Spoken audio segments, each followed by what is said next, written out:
তো গাইস আবারও কিন্তু একটা নতুন ভিডিও নিয়ে চলে এসেছি এবং আজকের ভিডিওতে আমরা কথা বলবো বাংলার দুজন তাবড় লেডি সুপারস্টারের দুটো নতুন মুভি বাংলার বক্স অফিসে মুখোমুখি লড়াই করছে।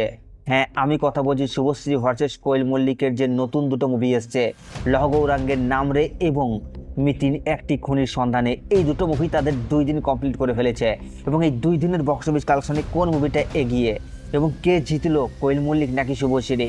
তো hey guys, welcome back to my channel. আমি আছি আপনাদের সঙ্গে মিঠুন আর আপনি দেখছেন আমার ইউটিউব চ্যানেল এমবি স্টুডিও। তো ভিডিওটা আপনাদের জন্য অনেকটা ইন্টারেস্টিং হতে চলেছে, তাই ভিডিওটাকে শুরু থেকে শেষ পর্যন্ত কন্টিনিউ করবেন এবং আপনি যদি আমার চ্যানেলে ফার্স্ট টাইম হয়ে থাকেন তো প্লিজ চ্যানেলটাকে সাবস্ক্রাইব করে ভিডিওটা একটা লাইক করে দেবেন। তো চলুন ভিডিওটি শুরু করা যায়। তো গাইস, ফার্স্ট আমরা যে মুভিটাকে নিয়ে কথা বলবো সেটা হচ্ছে শুভশ্রী গাঙ্গুলির অভিনীত মুভি লহ গৌরাঙ্গের নাম রে।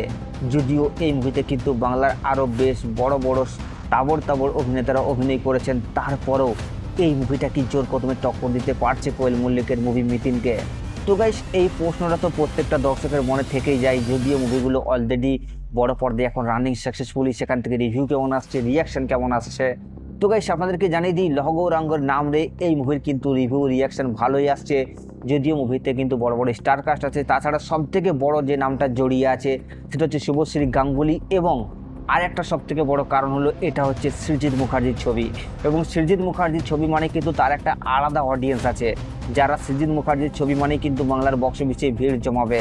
কারণ আমরা দেখে এসেছি সৃজিত মুখার্জির যে ছবিগুলো আসছে সেগুলো অলরেডি বক্স অফিসে তো সাফল্য নিয়েই আসে।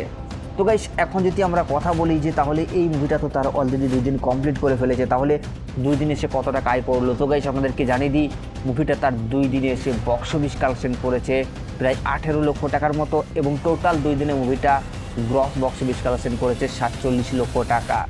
তো গাইস, এই মুভিটার বক্স অফিস কালেকশন নিয়ে আপনাদের কি মতামত নিচের কমেন্টে অবশ্যই জানাবেন। তো গাইস, সেকেন্ড আমরা যে মুভিটাকে নিয়ে কথা বলবো সেটা হচ্ছে কোয়েল মল্লিকের অভিনীত মুভি মিতিন একটি খুনির সন্ধানে। এই মুভিটাও তার অলরেডি 2 দিন অতিক্রম করে ফেলেছে।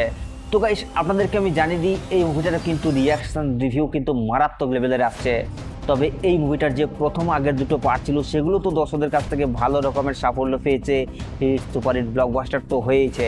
তাছাড়া কোয়েল মল্লিকের রিসেন্টলি টাইমের স্বার্থপর এই মুভিটা অলরেডি সুপারহিট হয়ে গেছে। তো আমরা যদি দেখি বাংলার কিন্তু কোয়েল মল্লিকও সেই ধরনের অভিনেত্রী যার নামের পাশে শুধুমাত্র যে কোনো সিনেমায় থাক না কেন তার নাম ধরে সেই সিনেমাটা হিট হয়ে যাবে। কিন্তু এখন যদি আমরা কথা বলি যে মিতিনের রেসপন্স কেমন, তো গাইস আপনাদেরকে আমি আবারও বলছি মিতিনের রেসপন্স কিন্তু মারাত্মক লেভেলের এবং মারাত্মক লেভেলের হাউসফুল দিচ্ছে। এবং লহ গৌরাঙ্গের নাম রে এবং প্রজাপতি 2কে কিন্তু জোর কদমে টক্কর দিয়ে মিতিন কিন্তু তার জায়গাটাকে অটুটভাবে ধরে রাখতে পেরেছে, এবং এটা শুধুমাত্র কোয়েল মল্লিককে দিয়ে সম্ভব। তো গাইস, আপনাদেরকে জানিয়ে দিই এই মুভিটাও তার অলরেডি 2 দিন কমপ্লিট করে ফেলেছে এবং ডে 2 এসে মুভিটা বক্স অফিস কালেকশন করেছে প্রায় 37 লক্ষ টাকার মতো, এবং টোটাল মুভিটা এখনও পর্যন্ত 2 দিনে গ্রস বক্স অফিস কালেকশন করেছে 63 লক্ষ টাকা। তো গাইস, এরপর আপনারাই বলুন এই দুটো মুভির বক্স অফিস কালেকশন নিয়ে আপনাদের কি মতামত, আপনারা কোন মুভিটাকে এগিয়ে রাখতে চাইছেন নিচের কমেন্টে জানাতে ভুলবেন না। কোয়েল মল্লিক নাকি শুভশ্রী? আরে সাবস্ক্রাইব করে দাও নেক্সট ভিডিওর জন্য।